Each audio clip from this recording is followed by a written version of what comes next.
नमस्कार, आपण पाहत आहात दैनिक विदर्भ सत्यजित लाईव्ह न्यूज।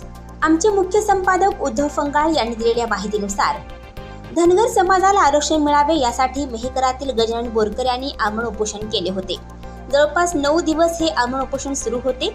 या उपोषणादरम्यान धनगर समाजाच्या हितासाठी, न्याय हक्कासाठी एक चांगले नेतृत्व धनगर समाजाला मिळत असल्याचे गजानन बोरकर यांच्या उपोषणावरून यावेळी दिसून आले।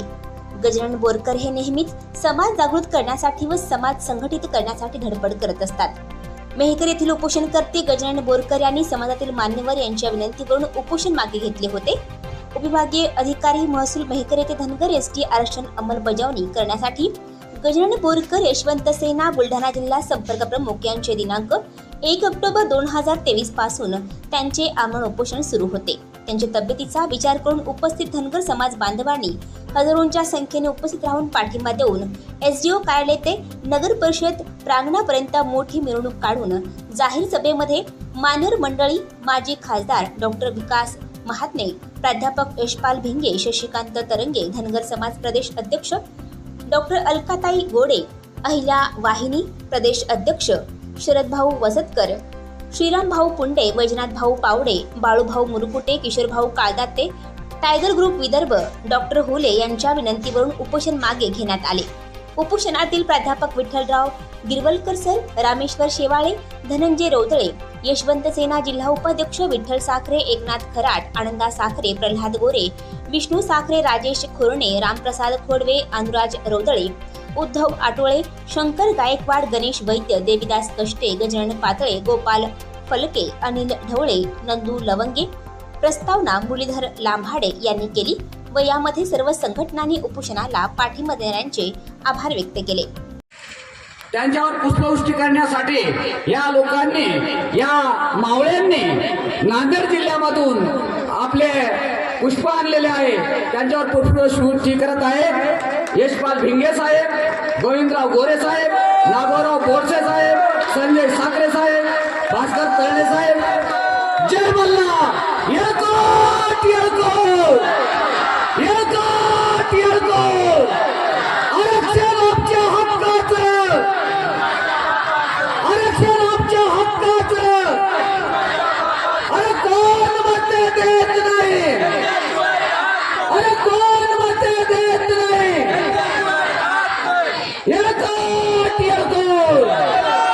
धन्यवाद साहेब, आपण या ठिकाणी पुष्पवृष्टी केल्यामुळे आपण 9 दिवस उपोषणाला बसल्यानंतर कलेक्टर येत नाही, तिथं त्यांना माहिती होत नाही। हा अत्यंत गंभीर विषय आहे। या तालुक्याचा लोकप्रतिनिधी, या तालुक्याच्या लोकप्रतिनिधींनी सुद्धा इथं भेट दिलेली नाही। म्हणून धनगर समाजाच्या बांधवांनी असणाऱ्या लोकप्रतिनिधींना सुद्धा 2024 ला गाडलं पाहिजे।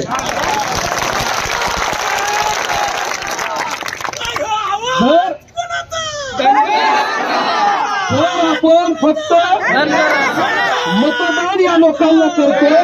त्यावेळेस मी तुम्हाला सर्व समाज बांधवांना विनंती करतो की हा जर लोकप्रतिनिधी 2024 ला तुमच्या दारामध्ये मताचा जोगवा मागायला, तर या गजानन बोरकरकर बघून तुम्हाला मतदान करावं लागेल की तुमच्यासाठी जो माणूस रात्रंदिवस अन्नाचा कण न घेता इथं उपोषणाला बसला आणि या ठिकाणचा लोकप्रतिनिधी जर आपल्या मागण्यांकडे दुर्लक्ष करत असेल, तर या लोकप्रतिनिधींना ज्यावेळेस तुमच्या दारात मतासाठी येईल त्यावेळेस चपलाने त्या माणसाचं थोबाड फोडलं पाहिजे।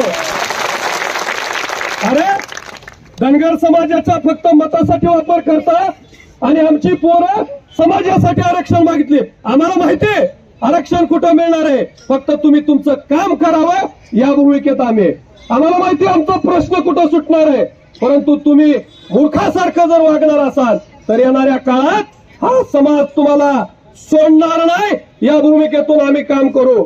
आज या ठिकाणी आता आम्ही आमची सर्वजण नेते मंडळी बसून आम्हाला या पुढची भूमिका काय घ्यायची हा निर्णय करू आणि त्यानंतर मित्रांनो आपण सर्वजण जो मोर्चा आहे त्या मोर्चाला सर्वजण सामोरे जाऊ आणि कलेक्टरचा निलंबन करणं ही सगळ्यात महत्वाची आपल्या आजच्या मोर्चाची मागणी असेल।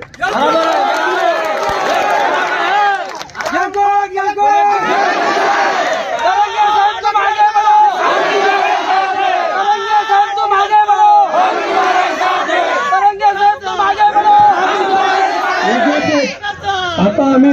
आमचं उपोषण सोडत नाही. आम्ही आमचा जो मोर्चा आहे त्या मोर्चामध्ये आमच्या उपोषणकर्त्यांना सहभागी करतोय आणि तुम्ही त्या ठिकाणी मोर्चाचं निवेदन घ्यायला, कुठं आहे आपला मोर्चा? नगरपालिकेपाशी तुम्ही स्वतः उपस्थित राहायचं. आमच्या उपोषणकर्ते त्याच्यामध्ये आमच्या सगळ्यांबरोबर सहभागी होतील आणि पुन्हा आम्हाला तिथं काय करायचं तो निर्णय आम्ही तिथं जाहीर करू.